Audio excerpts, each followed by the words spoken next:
Bapak Ibu kakak adik Mbah Kakung Mbah Putri selamat malam. Ya, karena hari ini adalah hari raya Tritunggal Maha Kudus, saya hendak mencoba untuk memberikan katekese mengenai Allah Tritunggal itu sendiri. Topik yang mungkin sulit, memang sulit. Kalau Allah itu mudah dipahami, itu bukan Allah lagi namanya, gitu ya. Karena kita yang terbatas ini tak mungkin memahami sepenuhnya yang tak terbatas. Kita yang ciptaan tidak mungkin sepenuhnya memahami penciptanya, gitu kan? Logis ya, itu ya. Maka kita hanya bisa mendekati ya, menuju kebenaran itu. Ya, akal budi kita yang terbatas dilengkapi dengan ya ajaran iman gereja, begitu. Nah, pertama-tama jika ditanya Allah kita ada berapa? Jawabannya satu ya, bukan tiga. Ya, Allah kita itu agamanya termasuk monoteisme. Mono, satu Allah, bukan politeisme. Maka mari kita lihat dari Katekismus Gereja Katolik nomor 228.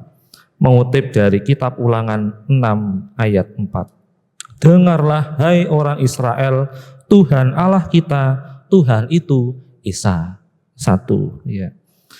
Kemudian ini perkataan Tertullianus, apa yang mau dipandang sebagai yang terbesar harus esa sifatnya dan tidak boleh mempunyai tandingannya. Sebab kalau Allah tidak esa, maka ia bukan Allah. Maksudnya apa? Allah itu harus satu dong secara logis. Karena ia adalah yang maha, yang paling tertinggi dalam segala hal, gitu ya. Kalau ada yang lebih tinggi dari dia atau ada tandingannya, ia tidak lagi Allah, ya. Logis kan, gitu ya. Maka ia harus satu-satunya yang tertinggi dalam segala hal, dalam kebaikan, dalam kasih, keindahan, kekuatan, dan seterusnya itu. Ya, harus satu esa. Kalau lebih dari itu, maka dia gagal sebagai Allah. Esa, logis, secara akal budi, gitu ya. Nah, kemudian kalau kita memahami Allah Tritunggal, tiganya itu apa? Nah, gitu ya. Nah, kita lihat dari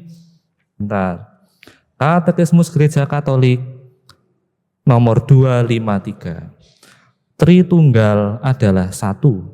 Kita tidak mengakui tiga Allah, tetapi satu Allah dalam tiga pribadi. Tritunggal yang sehakikat. Konsili Konstantinopel II. Tahun 533. Nah, rumusannya adalah memahaminya satu kodrat, tiga pribadi. Allahnya satu kodrat, tapi pribadinya ada tiga. Nah, bagaimana memahami apa bedanya antara kodrat dan pribadi? Ini harus paham dulu perbedaan antara kodrat dan pribadi. Kodrat itu menjelaskan atau menjawab pertanyaan apa, ya. Ini apa? Buku. Kodratnya buku, gitu ya. Itu apa? Lilin. Kodratnya lilin. Menjawab pertanyaan apa? Ini apa? Ini adalah manusia, gitu kan. Tidak mungkin ini apa? Kucing, bukan ya. Ini kodratnya manusia. Menjawab pertanyaan apa, gitu ya. Jelas. Itulah substansi, gitu ya. Hakikat, ya, menjawab pertanyaan apa? Allah itu apa? Bapa, Putra, Roh Kudus itu apa? Tuhan Allah, gitu ya. Lalu bagaimana dengan pribadi? Pribadi menjawab pertanyaan siapa? Saya siapa? Satrio. Anda siapa? Agus. Anda siapa? Bunga, dan seterusnya, begitu kan ya. Nah, Allah Tritunggal, apa itu? Allah, satu kesatuan kodrat. Siapa? Ada Bapa, Putra, dan Roh Kudus. Nah, pribadi pertama Bapa, pribadi kedua pertama-tama itu Sabda atau Putra, pribadi ketiga adalah Roh Kudus. Nah, ketiga pribadi itu memiliki satu kesatuan secara misterius sebagai super kodrati, gitu ya, adikodrati, menyatu sedemikian rupa.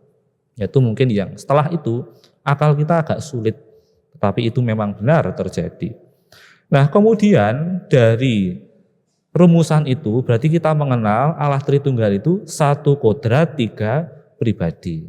Satu Allah, pribadinya Bapa, Putra, Roh Kudus. Nah, kemudian 2000 tahun lalu, ya sampai sini masih mengikuti ya. Nah, 2000 tahun lalu ketika Sang Sabda menjadi manusia, Sabda itu kan pribadi kedua, Firman, ya kan? Nah, Sabda menjadi manusia, jadi pribadi baru, yakni pribadi Yesus Kristus dengan dua kodrat, Allah dan manusia. Sungguh Allah, sungguh manusia. Pribadi Yesus, dia siapa? Yesus. Yesus itu apa? Allah dan manusia, menyatu sedemikian rupa antara Allah dan manusianya. Nah, Yesus dari awal sudah adalah Allah, karena pada mulanya bersatu dengan kodrat Allah, gitu ya. Jadi bukan ketika mengandung di Maria lalu dia jadi Allah, gitu enggak. Sejak awal dia adalah Allah. Lalu nambah satu kodrat, yakni kodrat manusia. Nah, coba kita lihat yang bawa puji syukur, syahadat panjang, ya, pengakuan iman yang nomor 2 ini. Di sini dikatakan, Putra Allah yang tunggal, ia lahir dari Bapa sebelum segala abad. Gereja itu pinter, bukan main-main. Memilih diksi, lahir, gitu ya. Ini enggak harafiah kok, putra itu lahir ceprot Bapa gitu, enggak. Tetapi pilihan yang dipilih oleh gereja, pilihan kata, untuk mengatakan bahwa Yesus itu adalah satu kodrat yang sama dengan Bapa. Contoh, saya kodratnya manusia karena lahir dari ibu saya yang kodratnya manusia. Kelahiran itu menurunkan kodrat yang sama. Sapi, kodratnya sapi karena ibunya adalah lahir dari ibu sapi. Nah, Yesus kodratnya Allah karena lahir dari Bapa yang adalah kodratnya Allah. Itu istilah yang dipilih oleh gereja yang paling mendekati maksud yang sejati. Pilih diksi katanya lahir. Nah, kemudian Yesus lahir dari Santa Perawan Maria yang kodratnya adalah manusia. Maka dari situlah Yesus satu pribadi punya dua kodrat. Dia sungguh Allah, juga sungguh manusia. Lahir dari Bapa dan lahir dari Santa Perawan Maria. Jadi kalau Allah Tritunggal itu satu kodrat Allah, tiga pribadi, Yesus itu adalah satu pribadi Yesus dengan dua kodrat. Sungguh Allah, sungguh manusia. Nah, baik, sampai sini apakah sudah jelas? Bingung? Gitu. Nah, ini cara paling sederhana mungkin ya. Sudah berjuang menjelaskan dengan seruntut mungkin gitu ya.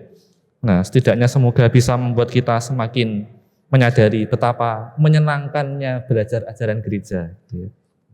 Baik, mari kita tutup dengan berkat Tuhan.